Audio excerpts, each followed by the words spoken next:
अस्सलाम वालेकुम नाज़रीन, मैं हूँ सना आगा खान और प्रोग्राम है इनवोक। इस वक्त मैं मौजूद हूँ शेख रोहेल असगर साहब के साथ, जो कि जानी मानी पर्सनालिटी हैं सियासत के हवाले से। अस्सलाम वालेकुम सर। वालेकुम अस्सलाम। आपको काफ़ी टाइम हो गया है इस फील्ड में, आप ये बताएं सियासत एक चाम है, एक अट्रैक्शन है, या फिर लोग इसलिए आते हैं कि हमने हकूक़ुल इबाद पूरे करने हैं? दो चीज़ें होती हैं इसमें, डिपेंड करते कि आप क्या कर रहे हैं, आपकी सोच क्या। मैं जब सियासत में आया था ना, मेरी अपनी ज़ाती राय नहीं थी जी, और उस वक्त आपके फैसले आप खुद नहीं करते थे, आपके बुजुर्ग करते थे। वालिद साहब ने फैसला किया कि सियासत में आना है, सियासत में आ गए। उसके बाद नेशनल सियासत में आए, इंसिडेंटली एक्सीडेंटली कह लीजिए।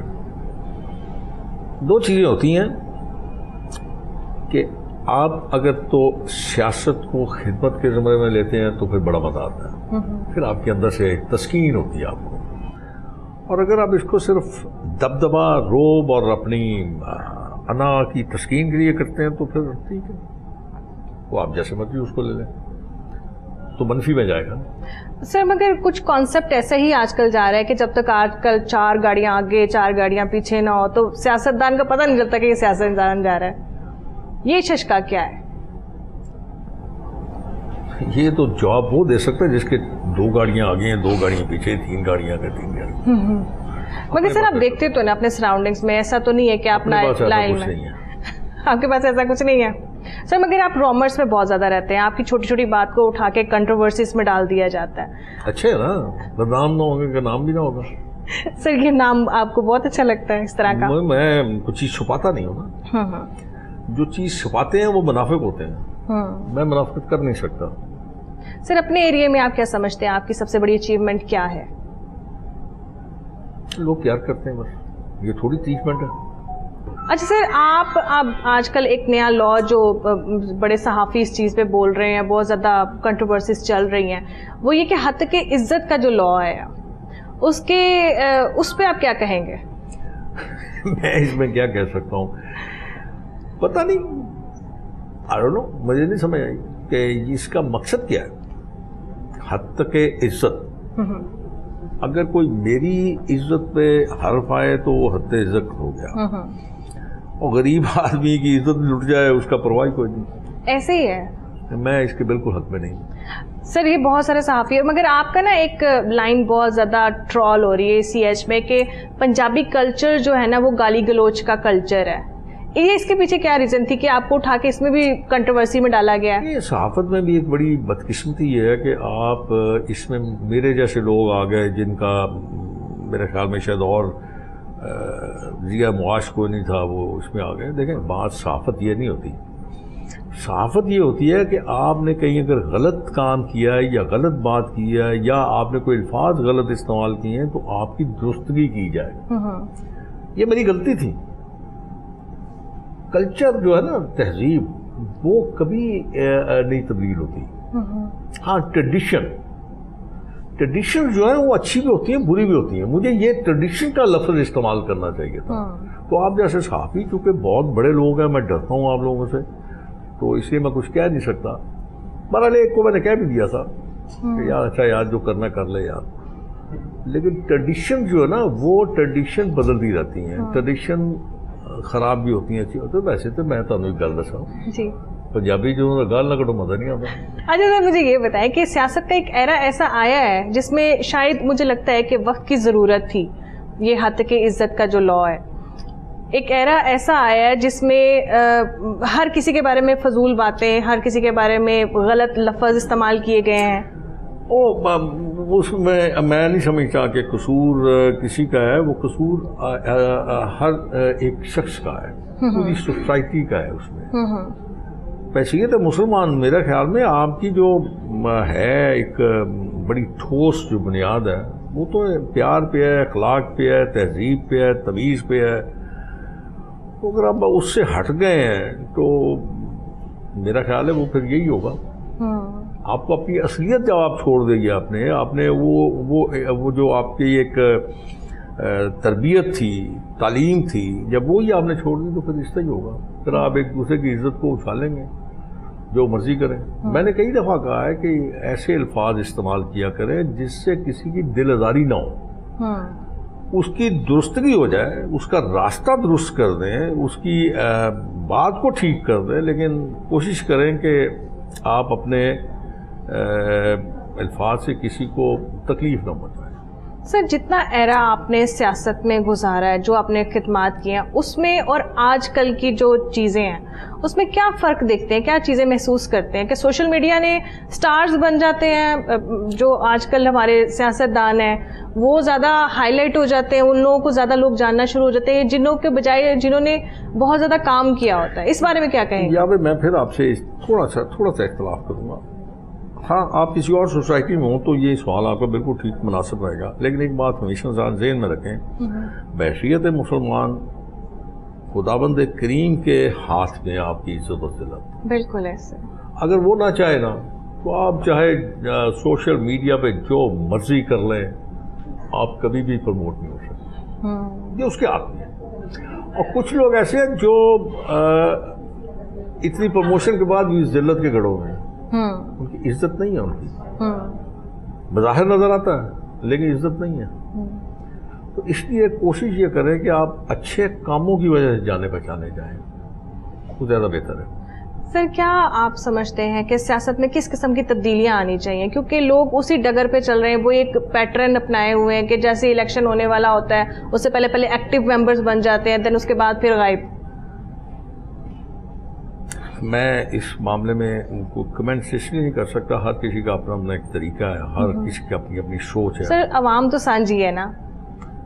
हाँ, तो अवाम को समझ होनी चाहिए ना। अवाम उस वक्त जब फैसला करते हैं उस वक्त जज्बाती फैसला ना किया करे ना। सर, अवाम के फैसले को तो 2 मिनट में ऐसे हो जाता है जैसे कोई नहीं, गलत बात है, गलत बात है, बिल्कुल नहीं है। कितना उसको मैनिपुलेट कर सकते हैं आप, अगर इतना ज़्यादा हो। मुझे याद है 2018 में जब मैं इलेक्शन लड़ रहा था तो इतना बड़ा एक गैप था कि वो किसी से पूरा नहीं हो सकता था।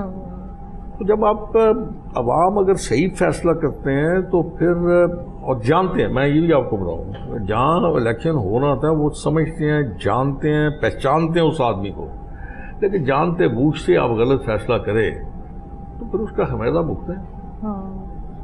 सर, आप क्या समझते हैं कि किसी सियासतदान को हमारे मसलक के, हमारे मजहब के कितने करीब होना बहुत ज़रूरी है? बुनियादी चीज़ें तो पता होनी चाहिए, बुनियादी चीज़ें पता होनी चाहिए, वो जरूरी है। ये मैं इस बात का बिल्कुल हक में नहीं हूँ, कायल भी नहीं हूँ कि सियासतदान है, वो कोई मजहबी स्कॉलर तो है नहीं, लेकिन कुछ थोड़ा बहुत पता होना चाहिए ताकि अगर कहीं ऐसा मौका आता है या कोई बात करनी पड़ जाती है तो कुछ कर तो ले, कम से कम, और कुछ नहीं, चौथा कलमा ही आता हो। बिल्कुल ऐसे है। अब तीसरा कलमा तो बहुत ज़रूरी है, क्योंकि अगर आप उम्रा करने जाते हैं या हज करने जाते हैं तो आपको दुआएं नहीं आती तो आप तीसरा कलमा पढ़ लेते हैं, तो ये तो आना चाहिए ना। आप मुझे ये बताएं कि आप अपनी सबसे बड़ी अचीवमेंट के बारे में बताएं कि ये मैंने ज़िंदगी में अचीव कर लिया।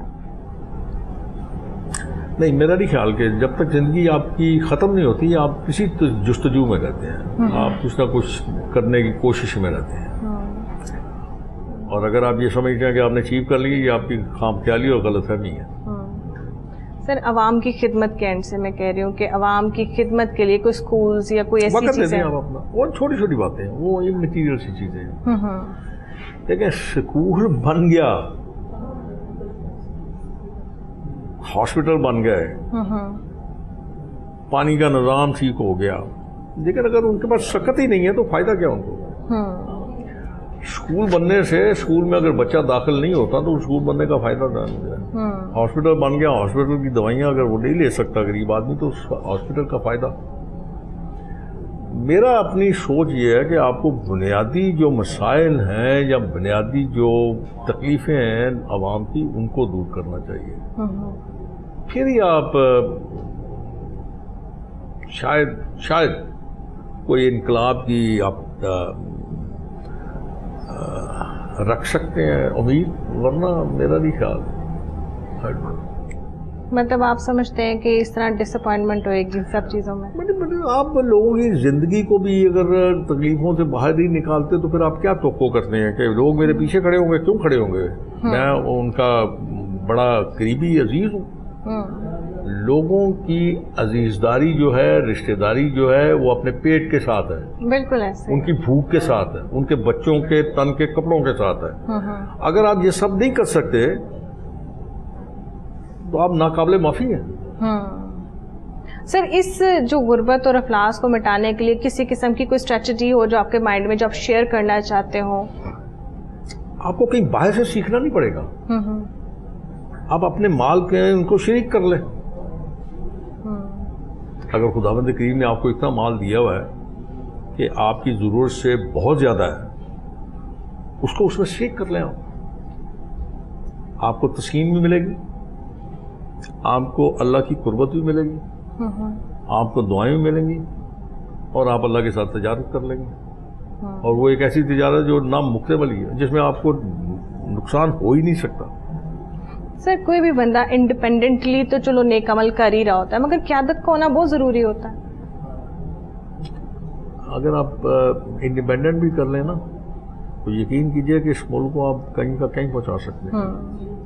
बस जब तक आप अपने अंदर हिम्मत पैदा नहीं करेंगे, आप जुर्रत पैदा नहीं करेंगे, आप कुछ नहीं कर सकते। इससे ही होता रहेगा, बस आप चलता रहेगा, आप सवाल करती रहेंगी, मैं जवाब देता रहूँगा, ऐसा चलता रहेगा बस। इसके अलावा कुछ नहीं होगा।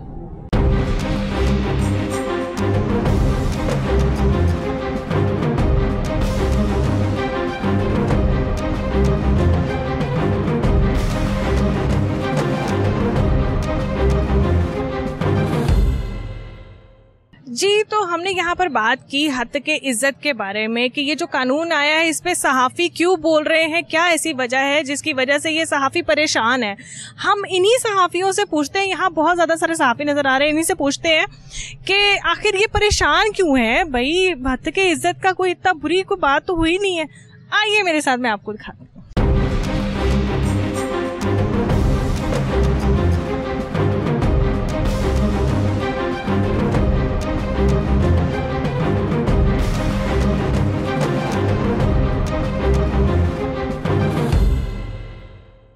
जी, तो हमारे साथ मौजूद हैं शाजिया काज़मी, जो कि सहाफ़त से मुंसलिक हैं। अस्सलाम वालेकुम। वालेकुम अस्सलाम।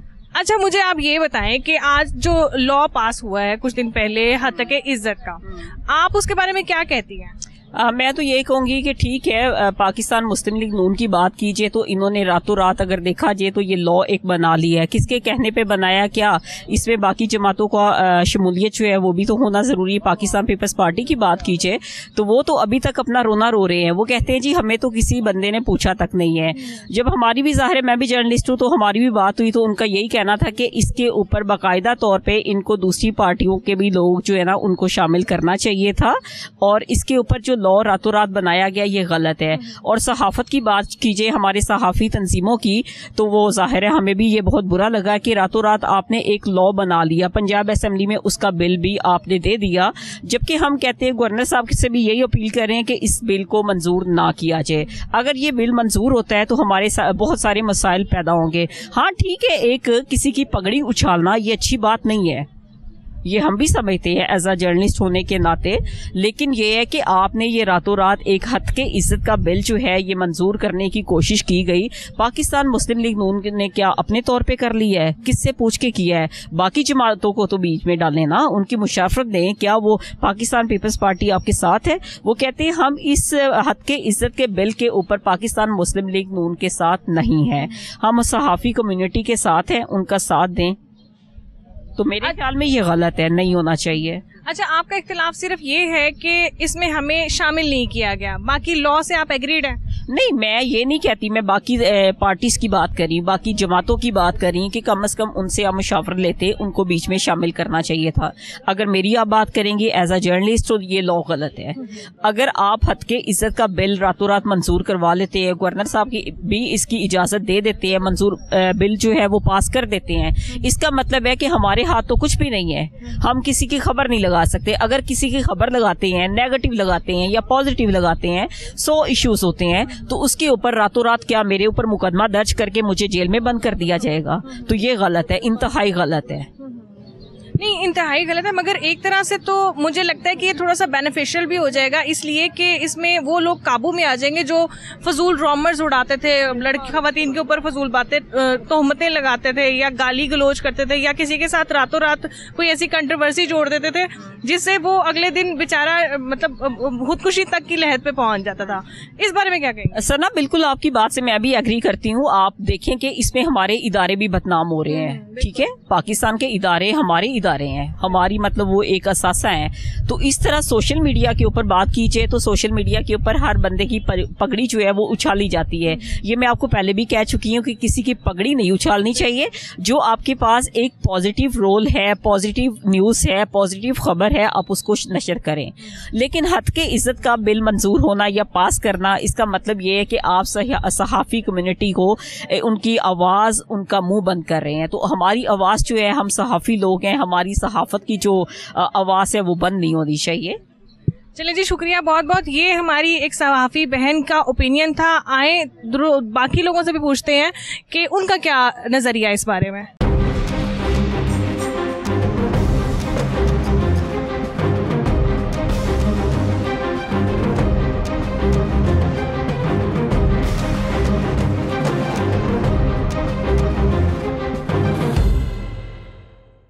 जी, तो इस वक्त मेरे साथ मौजूद हैं मलिक गजनफर अवान साहब। उनसे पूछते हैं, ये भी सीनियर सहाफ़ी, इनसे पूछते हैं कि हद के इज्जत का जो लॉ है इनको हजम हुआ है कि नहीं। अस्सलाम वालेकुम। देखें जी, सहाफ़ियों की ज़बान किसी भी हुकूमत को कभी भी हजम नहीं हुई। वो काफ लीग आए, नून लीग आए, पीपल्स पार्टी है, ये इनका पहला एजेंडा होता है सहाफ़ियों के खिलाफ। जब ये अपोजिशन में होते हैं ना, हम इनको बहुत अच्छे लगते हैं क्योंकि हम इनकी तर्जमानी कर रहे होते हैं, इनके साथ सड़कों पर लड़ रहे हैं, धूप में खड़े हैं, धूल में खड़े हैं, हम इनको बहुत अच्छे लगते हैं। जो ही ये दोबारा हुकूमत बस इक़्तिदार आती है, ये पहला होता है ये हमसे बदला लेते हैं कि जी ये इन्होंने हमारे लिए ये कहा, हमें ये कहा, इनको रोको। देखो, अगर जमहूरियत है, दुनिया बदल रही है, ग्लोबलाइजेशन हो गई है, देखो हम इंटरनेशनल मीडिया पे आके, टीवी पे आके आपके साथ कुछ नहीं करेंगे। दुनिया में आज तक जितने ब्लंडर हुए हैं, जितने स्कैंडल बने, सोशल मीडिया से ही बने हैं। नेशनल मीडिया आपको क्या कहता है? नेशनल मीडिया को चेक करने वाले 10 बंदे होते हैं, एडिटर से लेकर चेयरमैन तक। हालांकि जो मालिक होता है वो भी लाइव देख रहा होता है कि मेरे टीवी पे क्या चल रहा है। नेशनल मीडिया तो आपके खिलाफ बात कर ही नहीं सकता। सिर्फ अब इनको तकलीफ क्या है? सोशल मीडिया की आड़ में मतलब सबको रोकना चाह रहे हैं कि जो हम जो कहेंगे वो ठीक है, बाकी सारा ही गलत है, ठीक है। तो ये देखें, सहाफ़ियों की ज़बान ना बंद हुई है, ना हो सकती है, ना कभी इनसे होगी। इनका एक दौर इक़्तिदार कितना है? ज़्यादा से ज़्यादा बड़ा तीर मार लें, 5 साल निकाल लेंगे। अब तो वो भी हमें नज़र नहीं आ रहा, लेकिन चलो 5 साल से ही, उनके बाद अगली हुकूमत आ जाएगी, क्या कर लेंगे? हमने इधर रहना है। ये एक सरकारी अफसर हैं, इनकी 5 साल बाद, 3 साल बाद ट्रांसफ़र होनी है, हुकूमत बदलनी है, हमने इधर ही रहना है, ठीक है नहीं? और हम सच भी कहेंगे, बोलेंगे भी, लिखेंगे भी, सारा कुछ करेंगे। ये हद तक इज़्ज़त के नाम पे किसकी? देखें, खबर से क्या हद तक इज़्ज़त होती है? जो असेंबली में अपना हाल करते हैं, एक दूसरे को जूतियाँ मारते हैं, वल्गर चीज़ें दिखाते हैं, वल्गर इशारे करते हैं, मतलब और बड़ा कुछ करते हैं, वो इनको हद तक नज़र नहीं आती। एक सहाफ़ी की खबर इनको हद तक नज़र आ जाती है कि मैंने क्या खबर दी है कि जी इस सहाफ़ी ने, इस MP ने रात को फलां को MP को फ़ोन किया है। तो भाई किया नहीं तुमने, तुम्हारा राब्ता नहीं है। हाँ, जहाँ लीक क्यों हुआ है, ये हमारी इज़्ज़त पे हमला है। देखें, जब आप MNA बन जाते हैं, आप MPA बन जाते हैं, आप पब्लिक फिगर हैं। आपकी प्राइवेट लाइफ, पर्सनल लाइफ भी पब्लिक लाइफ होती है। फिर आप ये नहीं कह सकते कि असेंबली में मुझे MPA माना जाए और सड़क पे मुझे आम खतून कहा जाए। नो, आप लीडर हैं, आपने एक कौम की तर्जमानी करनी है। आपकी एक एक मिनट हम नोट करेंगे, हम आवाम को बताएंगे ये क्या करते हैं। तो ये हद तक इज़्ज़त के नाम पे जो ये जारहाना इक़दाम करने जा रहे हैं, सदर लाहौर प्रेस क्लब अरशद अंसारी ने भी कहा है कि हम इसको नहीं मानते, तो हम अल्लाह इसको नहीं मानते, इनसे भी जो होता है कर लें हमारा। सर, ये तो लॉ पास हो गया ना, तो अब ये बताएं कि अब क्या स्ट्रेटजी जो सहाफ़ी कम्युनिटी है वो क्या करेगी? नहीं, अभी मैं आपकी इन्फॉर्मेशन में लॉ पास नहीं हुआ। अभी ये गवर्नर साहब के पास गया है और पीपल्स पार्टी जो कि इनकी हरीफ जमात है, तो गवर्नर साहब को रोक दिया गया कि इस पर साइन ना करें। अब गवर्नर साहब इनको वापस भेज देंगे, फिर आएगा, फिर जाएगा, फिर आएगा। ये 3 दफ़ा प्रोसेस होता है। तीसरी दफ़ा अगर गवर्नर साइन नहीं करता तो फिर वो ऑटोमेटिकली जो है वो लॉ बन जाता है। लेकिन उन 3 महीनों में 3 महीने अभी हैं, तो सहाफ़ी तंजीमें जो हैं वो इस पर एहतजाज कर रही हैं। हमारे सेमिनार हो रहे हैं, हमारी जो PJs हैं वो इस पर काम कर रही हैं। तो इंशाअल्लाह जहाँ तक हो सका इसको हद तक कानून पास नहीं होने देंगे। सर फिर भी कोई लॉ ऐसा होना चाहिए, कोई कानून ऐसा होना चाहिए जो जो गाली गलौज करते हैं, किसी की इज्जत पे उंगलियां उठाते हैं, उन लोगों के लिए कोई लॉ या कोई ऐसी चीज होनी चाहिए? मैडम, उनके लिए लॉ की ज़रूरत नहीं, उनके लिए हया की ज़रूरत है। सहाफ़ी किसी का भी मैनिपुलेट या लिफाफा या डिटेक्शन जर्नलिस्ट नहीं होता। उसने अपना एनालिसिस करना है, अपना उसने सारा कुछ देना है। जब हम किसी की ज़बानें बोलते हैं ना, तो उसमें गाली गलौच आता है। और गाली गलौच क्यों करना पड़ती है? आप मेरे साथ स्टीम लेवल पे क्यों जाएंगी? मैं आपके खिलाफ स्टीम लेवल पे क्यों जाऊं? दो ही चीज़ें हैं, मैं स्टेक होल्डर हूँ, मुझे मफादात हैं, ठीक है नहीं? हमारे 2-3 साफ़ी इस नैज पे गए, उनके साथ जो हुआ है, मेरा ख्याल है वो सबको सबक हासिल हो गया, हो जाना चाहिए अब कि हमें किसी की पार्टी का, किसी का नुमाइंदा नहीं बनना। We are journalist. मैं ईमानदार से आपको कहता हूँ, मुझे 25 साल मैंने जर्नलिज्म किया है, अभी कर रहा हूँ, मेरा अपना अखबार सदाए लाहौर है।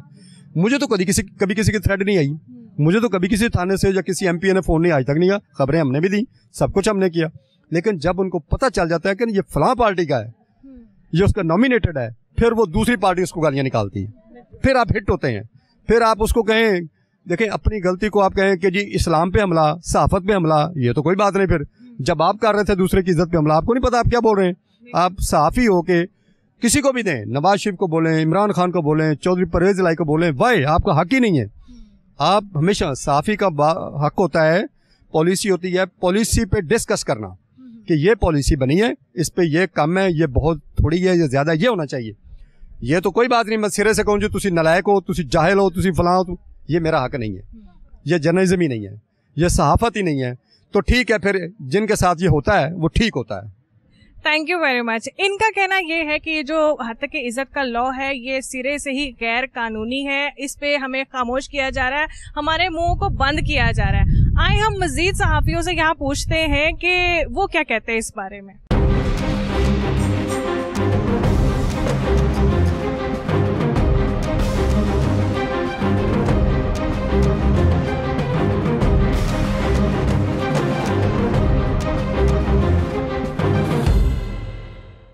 मेरे साथ मौजूद है फातिमा मुख्तार भट्टी, जो कि गवर्निंग बॉडी की मेंबर भी हैं प्रेस क्लब से। इनसे पूछते हैं कि ये क्या ओपिनियन देती हैं हत्या इज्जत कानून के बारे में। जी अस्सलाम वालेकुम। वालेकुम सलाम, बहुत शुक्रिया सना आपका फर्स्ट ऑफ ऑल। और दूसरा ये कि मुझे समझ नहीं आती, कोई भी गवर्नमेंट आती है वो सबसे पहले आते ही सहाफ़ियों पे अटैक क्यों कर देते हैं। पहले जितने भी गवर्नमेंट आई हैं, पंजाब की ख़ास तौर पर, आते ही उनको कोई ना कोई इशू सहाफ़ियों से हो जाता है, जो कि इनका चोली दामन का साथ कहा जाता है। तो इसी तरह ये बिल भी आया है कि आप कोई भी खबर जो है ज़राए के कोई भी सिर्फ पाकिस्तान में नहीं, पूरी दुनिया में ये बात है कि कोई भी सहाफ़ी जो अपनी सोर्स है वो कोई नहीं बताता। लेकिन यहाँ अगर पता नहीं, मुझे नहीं समझ लगती ये सारे ही कानून जो है वो सिर्फ पाकिस्तान में और सहाफ़ियों पे क्यों लागू हो जाते हैं। तो मैं तो इसको कंडेम करूँगी और बहुत मज़म्मत करते हैं हम इस बिल की। तो गवर्नमेंट को थोड़ा सा ख्याल करना चाहिए कि हम उनके साथ हर उनका इमेज जो है वो कवर करते हैं, तो हमें बजाय हमें प्रोटेक्ट करने के हमें ही वो सीधा हो जाते हैं। हमें ही निशाना बनाया जाता है, हमेशा हमारी आवाज़ बंद की जाती है। आपको अगर सहाफ़त पे ये कानून आ गया, लेट्स सपोज के इन फ्यूचर हमें सहना पड़ा ये सब कुछ, तो फिर क्या आप सहाफ़त कंटिन्यू रखेंगे या फिर खामोशी इख्तियार करेंगे? नहीं, सहाफ़त कंटिन्यू रखेंगे। यही ताकत, यही हिम्मत चाहिए। आए मज़ीद सहाफ़ियों से पूछते हैं कि वो क्या कहते हैं। साहब आप ये बताएं कि आप सीनियर जर्नलिस्ट हैं, हत्या इज्जत जो लॉ आया उसके बारे में आप क्या कहते हैं? देखिए, बुनियादी तौर पर जो उसकी तहरीक है वो बुरी नहीं है। फेक न्यूज़ के हवाले से है, जाली खबरों के हवाले से है, जो मुआशरे में हमारे सोशल ब्रिगेड ने बदतमीजियाँ शुरू की हैं उसके हवाले से। लेकिन जिस तरीक़ेकार से वो लाया गया, जिस अंदाज में मुशावरत के बग़ैर और सही तरीके से, जब तक सहाफ़ती तंजीमों से मुशावरत नहीं की जाती, जब तक इसे नहीं अप्रूव होना चाहिए था। अच्छा, इन्होंने हुकूमत ने टाइम भी दिया था उनको, लेकिन उनसे बस वो कहते हैं ना, गोंगलुओं तो मिट्टी चाड़ी और करके ख़त्म कर दिया, वो ले आए।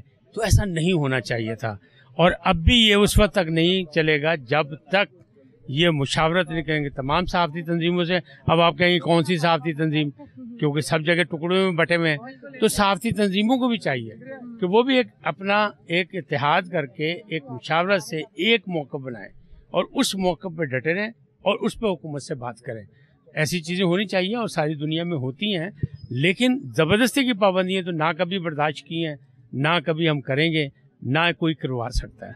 सर, दो हिस्सों में सहाफत डिवाइड हुई है इस वक्त इस लॉ को लेके। कुछ लोग कह रहे हैं कि ये बड़ा अच्छा लॉ है, मगर सिर्फ और सिर्फ अपनी इंडिविजुअली खार निकालने के लिए लोग ये बोल रहे हैं, मतलब डिवाइड कर रहे हैं यूथियों और नून लीगियों को। तो आप इस बारे में क्या कहेंगे? देखिए, मैं तो ना इस पे ईमान ही नहीं रखता यूथियों पे या मुस्लिम लीगियों पे जाके, मैं तो सहाफत पे रखता हूँ। सहाफत का काम है कि उस पर कतगन नहीं होनी चाहिए।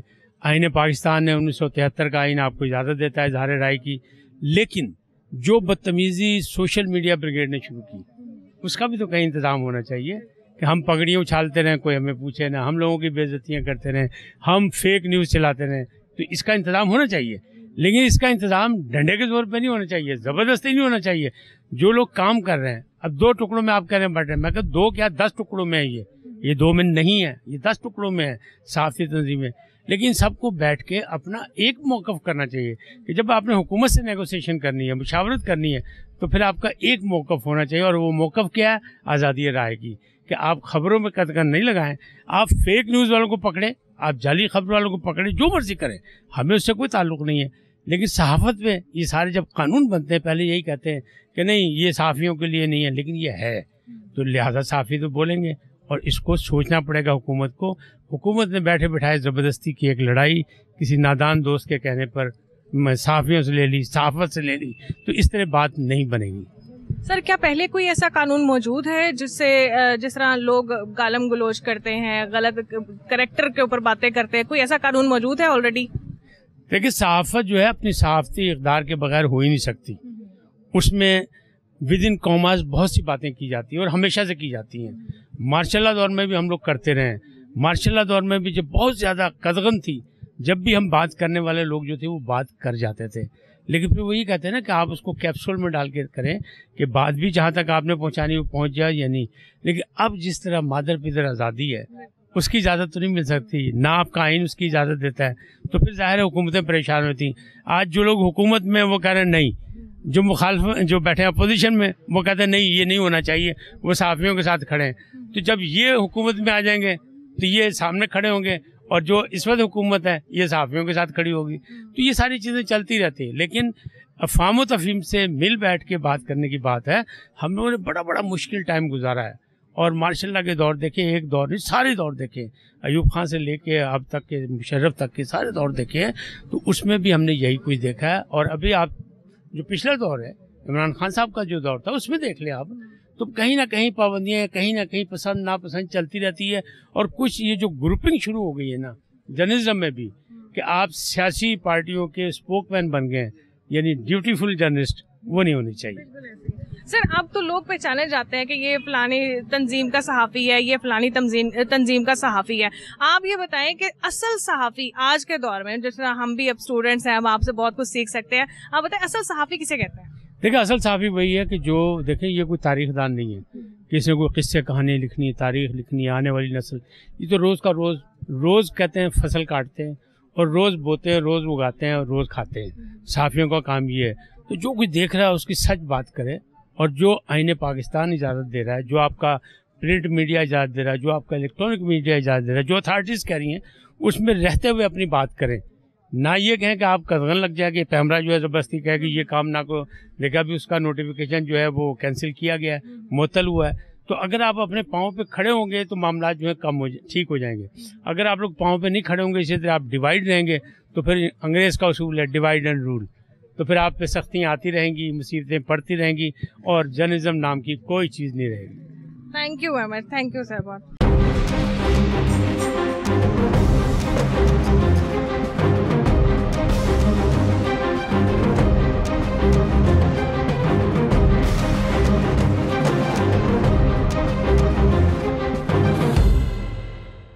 जी, हमारे साथ मौजूद हैं इस वक्त इंतखाब हनीफ साहब, और जो कि प्रोफेसर भी हैं यूनिवर्सिटी डॉन में। अस्सलाम वालेकुम सर। वालेकुम अस्सलाम।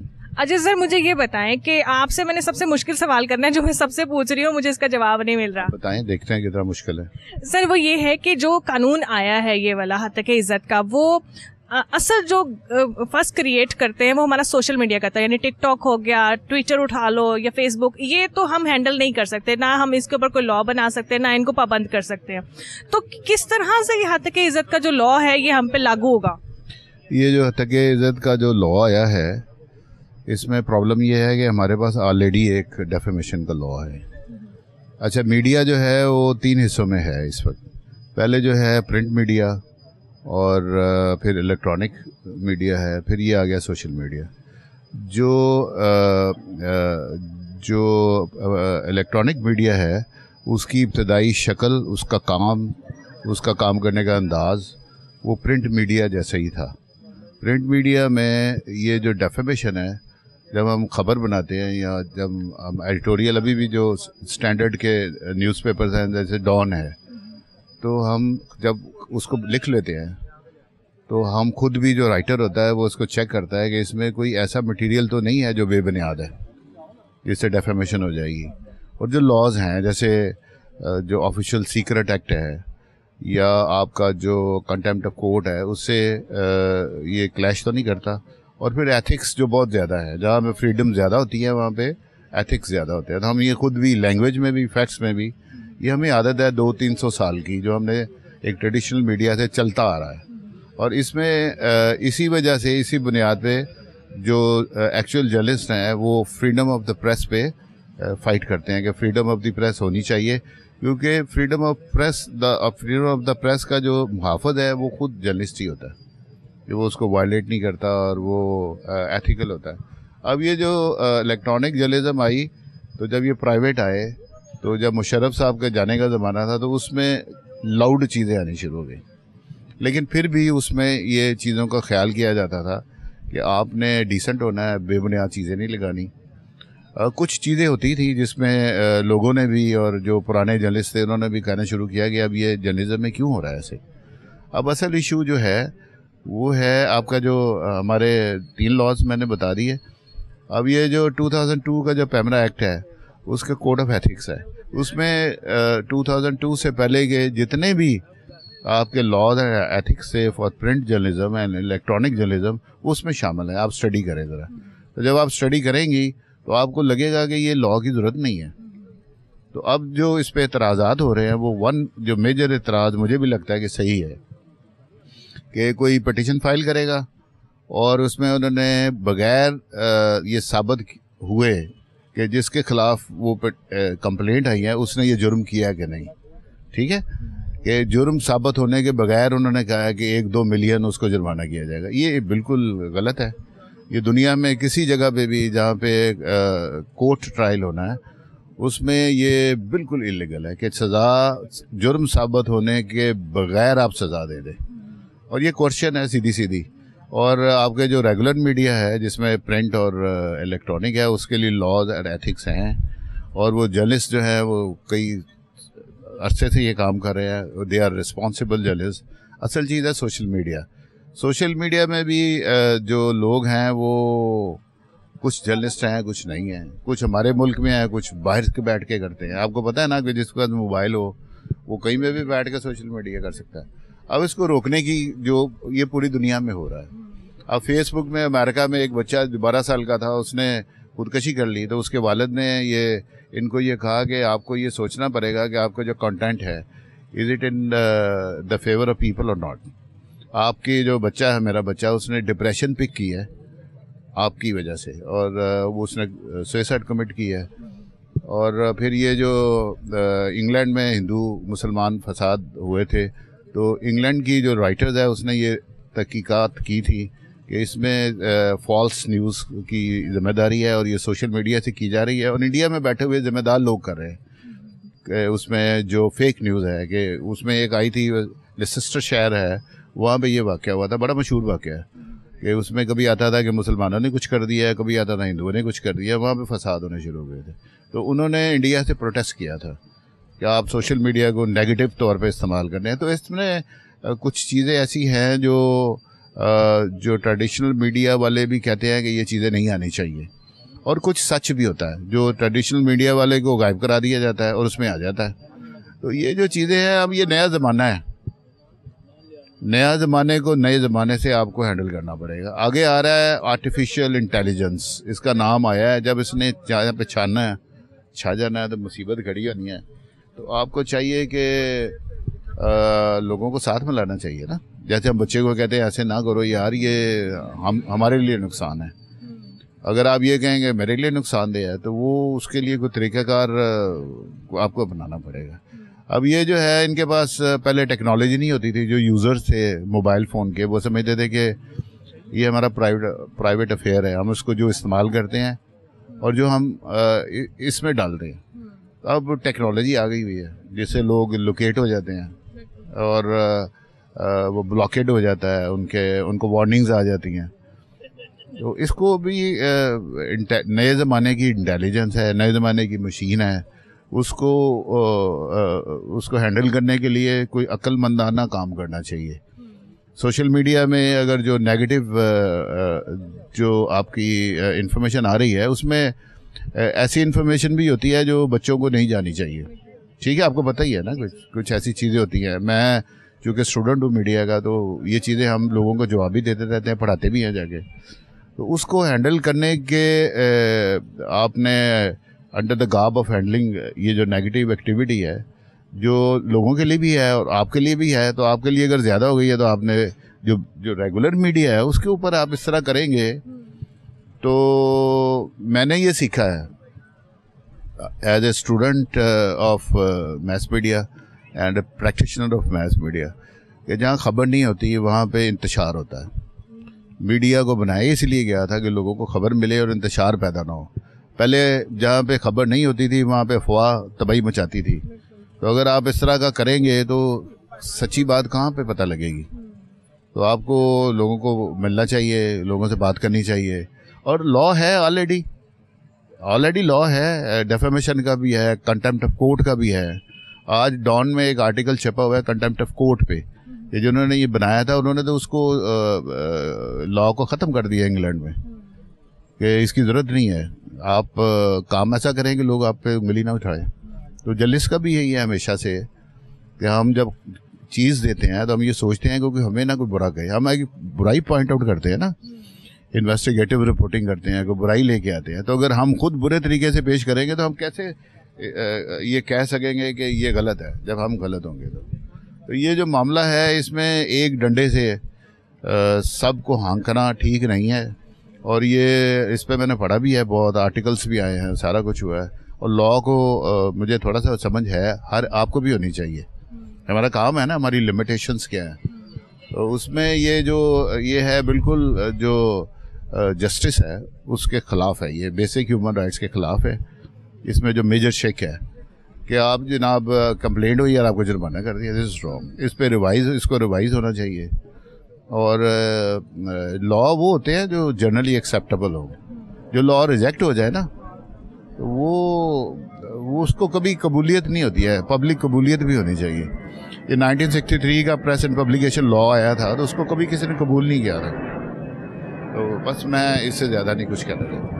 अच्छा सर, ये भी कुछ रुझान ज़्यादा बढ़ गया यहाँ पर हमारे माशरे में। जर्नलिस्ट तो इसमें खड़े ही हैं कटहरे में, मगर हमारी आवाम भी कुछ ऐसा सुनना चाहती है, कुछ ऐसा जो चीज़ अनफॉर्चुनेट होती है ना वो ज़्यादा फैल जाती है। जो चीज़ें ऐसी होती हैं, ये कुछ हमारा माशरे का रुझान बढ़ गया है। आपको पता है ना कि वो हाइड पार्क है इंग्लैंड में, वहाँ पे उन्होंने वो आपके ख्याल में है कि वो बेवकूफ़ी का काम है जिसमें वो इजाज़त है सबको जाके बोले और कैथारसिस करें।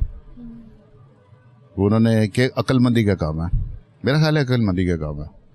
जब आप गटर के ढक्कन होता है उसने आपने देखा वो एक सुराख होता है और प्रेशर कुकर के ऊपर एक सीटी होती है जिसमें ताकि उसके अंदर इतनी गैस ना भर जाए कि वो धमाके से फट ना जाए। जिसके ऊपर एक सेफ्टी वॉल नहीं होता वो फट जाता है। तो इंसान जो है वो उसके जो पेंट अप एग्रेशन है या पेंट अप उसका जो एहसास महरूमी है, उसको अगर आप एक रास्ता नहीं देंगे तो फिर ये डिसेंटली बोलने नहीं देंगे तो लोग गाली देंगे। तो ये तो जो लोग ये हमारा मीडिया है ना, ये हमारे पास आया है 1947 में, ये पाकिस्तान बन गया। तो ये 1789-87 में अंग्रेज़ ने ये इंट्रोड्यूस कराया था। तो अंग्रेज़ कौन थे? कॉलोनियल पावर थे, हमारे आका थे। तो उन्होंने क्यों ये इशू कराया था? ये देखे ना, पहले वो अंग्रेज़ों ने शुरू किया, फिर वो एक हिंदू थे, उन्होंने मुंशी साहब ने पहला उर्दू का अखबार किया। फिर यहाँ पे जो जब 20वीं सदी शुरू हुई तो मुसलमान भी आ गए और इंडिया के हिंदू भी थे और अंग्रेज़ों के अखबार भी थे। क्या वो बेवकूफ़ थे? वो इसके ज़रिए लोगों के गुस्से को एक सेफ्टी वॉल रखा हुआ था, और जो लोग बोलते थे उसको सुनते थे। वो थर्मामीटर था, एक मुआशरे की नब्ज़ को जानने का तरीका था। असल में मीडिया तो यही है ना। तो अगर आप नहीं इजाज़त देंगे, और दूसरा अब ये है कि पहले आप, ये एक प्रॉब्लम है दुनिया में, जब आप जैसे आप एक इदारे में गई है तो इदारे की अपनी एक पॉलिसी है, रीत है, वहाँ पे सीनियर बंदे बैठे हुए हैं और एक टीम है। तो उसमें जो आपने बात करनी है तो जो पहले से बैठे हुए हैं ना, पॉलिसी है, उससे वो फिल्टर आउट हो गया थी बात। ठीक है, जैसे हम अंग्रेज़ी जर्नलिज्म के लोग थे, तो हम तो हैं तो पंजाबी ना, तो हम जो अपनी गुफ्तगू करते, मजाक करते थे, वो अखबार में रिफ्लेक्ट नहीं होती थी, वो एक एडिटोरियल प्रोसेस से जाती थी। अब ये एक प्रॉब्लम है कि आपके हाथ में आ गया, आप जो मर्ज़ी करें उसमें, उस पर एडिटोरियल चेक नहीं है, डिसीजंस भी आपने खुद ही लेने हैं, और जो पब्लिक सेंटिमेंट जो गली मोहल्लों में होता था वो अब इस पे आ गया है। जब पहले अखबार होता था ना, ये बड़ी पुराने ज़माने की बात है, रिसर्च होती थी, हमारे डॉक्टर मेहदी हसन होते थे, वो कहते थे कि सबसे ज़्यादा अखबार जो है वो नाई की दुकान पे पढ़ा जाता है। ठीक है, नाई की दुकान पे ये लिखा होता था कि यहाँ पे सियासी गुफ्तगू मना है, क्योंकि अखबार पढ़ते थे लोग, लड़ाई करते थे आपस में। अब वही लड़ाई आपके सोशल मीडिया पे आ गई है। तो उसको रोकने के लिए आपको अक्लमंदी की ज़रूरत है। तो आपको ये सोचने की ज़रूरत है कि आपको क्रेडिबल इन्फॉर्मेशन देने के लिए, आपको ज़िम्मेदार इन्फॉर्मेशन देने के लिए, जो मुल्क के लिए और आवाम के लिए अच्छी है, उसकी आपको ज़रूरत है। उसके बगैर आप जी नहीं सकते हैं। तो उसको बंद ना करें, उसको प्रमोट करें, ये हम सब के लिए अच्छा है। Thank you sir, thank you very much.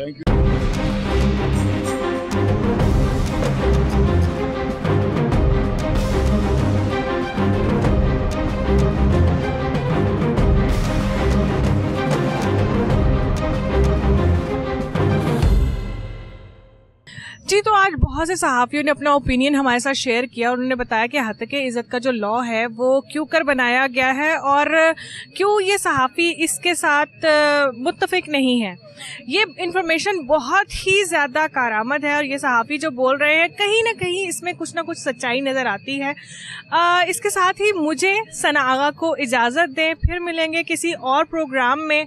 तब तक के लिए अल्लाह हाफ़िज़।